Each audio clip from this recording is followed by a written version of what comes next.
Hi viewers, welcome to our channel. இன்றைக்கி நம்ம சேனலில் சூப்பரான ஈவினிங் டைம் ஸ்நாக்ஸ் தாங்க பண்ண போகிறோம். ரொம்ப வித்தியாசமான அம்மணி கொழுக்கட்டை. கண்டிப்பாக இந்த மாதிரி பண்ணியிருக்கவே மாட்டீங்க.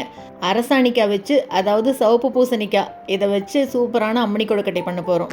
சூப்பரான இந்த ரெசிபி எப்படி பண்ணுறதுன்னு பார்க்குறதுக்கு முன்னால் இப்போ தான் நம்ம சேனலை ஃபஸ்ட் டைம் பார்க்குறீங்கன்னா கண்டிப்பாக சப்ஸ்கிரைப் பண்ணிவிட்டு பாருங்கள். கூடவே பக்கத்தில் இருக்கிற பெல் ஐக்கானில் ஆளுங்கிறத தட்டி விடுங்க. ஸோ நான் போடுற வீடியோ எல்லாமே உடனுக்குடனே நோட்டிஃபிகேஷனாக வந்துடும். வாங்க எப்படி பண்ணுறதுன்னு பார்க்கலாம். முதல்ல இதுக்கு 1/4 கிலோ அளவு பூசணிக்காயை நல்லா இந்த மாதிரி தோலெல்லாம் கட் பண்ணிவிட்டு இட்லி தட்டத்தில் எடுத்து வச்சுருக்கேன். இதை நல்லா ஒரு 15லேருந்து 20 நிமிஷம் வேக வச்சு எடுத்துக்கணும் ஆவியில். பூசணிக்காயை தண்ணியில் வேக வச்சாலும் சரி, இல்லை ஆவியில் வேக வச்சாலும் சரி, எப்படி வேணால் வேக வச்சுக்கலாம்.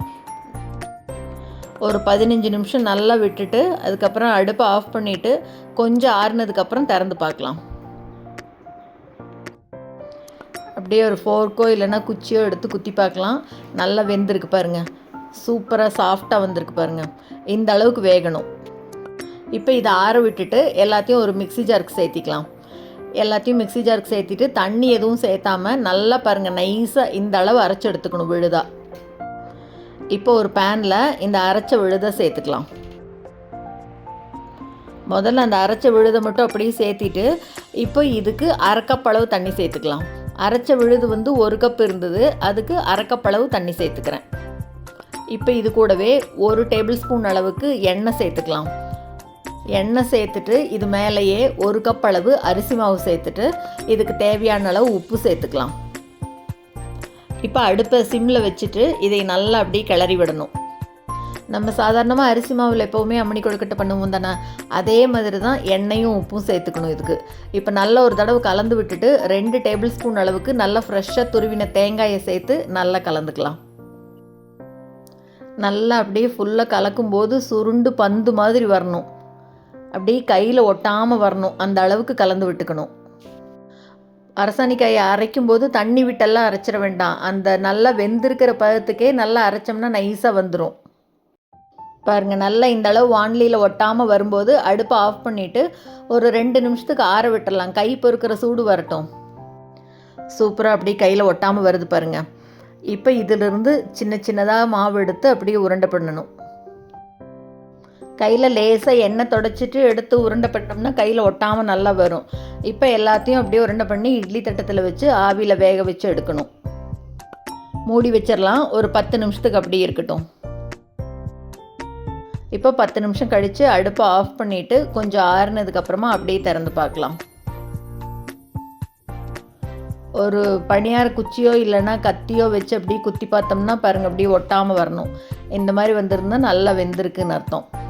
இது அப்படியே ஆறட்டும். அதுக்குள்ளே இதுக்கு தாளிப்பு ரெடி பண்ணிக்கலாம். ஒரு வானிலையில் எண்ணெய் விட்டுக்கலாம். எண்ணெய் நல்லா சூடான உடனே இது கூட இப்போ கடுகு சேர்த்துக்கலாம். கடுகு பொரிஞ்ச உடனே இது கூட 1 டீஸ்பூன் அளவு கடலைப்பருப்பு சேர்த்துக்கிறோம். கூடவே 1 டீஸ்பூன் உளுத்தம்பருப்பும் சேர்த்துட்டு லேசாக வறுத்து விடலாம். பருப்பு பொன்னிறமாக மாறட்டும். பருப்பு கலர் மாறினோடனே இப்போ இது கூட ஒரே ஒரு பெரிய வெங்காயம் பொடியாக கட் பண்ணியிருக்கிறேன், அதையும் சேர்த்து வதக்கிக்கலாம். இந்த தாளிப்புக்கு வெங்காயம் ஆப்ஷனல் தான், நீங்கள் வேணும்னா சேர்த்துக்கலாம், இல்லைன்னா ஸ்கிப் பண்ணிடலாம். இப்போ இது கூடயே ஒரே ஒரு கொத்து கருவேப்பிலையும் சேர்த்து நல்லா வதக்கி விட்டுக்கலாம். வெங்காயம் கொஞ்சம் நல்லா வதங்கணும். வெங்காயம் வேண்டான்னா பருப்பு மட்டும் தாளித்து அப்படியே போட்டுடலாம். அப்போவே கொஞ்சமாக மட்டும் உப்பு சேர்த்துருந்தோம். இப்போ இந்த தாளிப்பு கலவை கொஞ்சம் உப்பு சேர்த்துட்டு நல்லா கலந்து விட்டுடலாம். இப்போ வெங்காயம் நல்லா வதங்கி வந்த உடனே இந்த உருண்டை இருக்குல்லையே அதை சேர்த்துக்கலாம். நல்லா வெந்து அப்படியே ஒன்று கூட ஒட்டாமல் சூப்பராக வருது பாருங்கள். கட் பண்ண துண்டு 1 கப் அளவு அரசாணிக்காய் இருந்ததுன்னா அதுக்கு 1 கப் அளவு அரிசி மாவு சேர்த்தினிங்கன்னா கரெக்டாக இருக்கும். தண்ணி 1/2 கப் சேர்த்தினா போதும். இப்போ இந்த எல்லா உருண்டையும் சேர்த்துட்டு இது மேலே ஒரு 2 ஸ்பூன் அளவுக்கு இட்லி பொடி சேர்த்துக்கிறேன். இட்லி மிளகாய் பொடி சேர்த்தினிங்கன்னா தான் நல்லா அருமையாக இருக்கும்.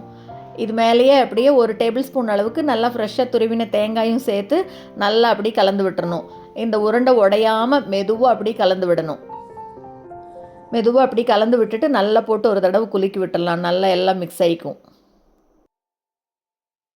அவ்வளோதாங்க. செம்ம சூப்பராக அரசாணிக்காய் அம்மினி கொழுக்கட்டை சூப்பராக ரெடி ஆயிருச்சு. ரொம்ப ரொம்ப டிஃப்ரெண்ட் டேஸ்ட்டில் அருமையாக இருக்குங்க.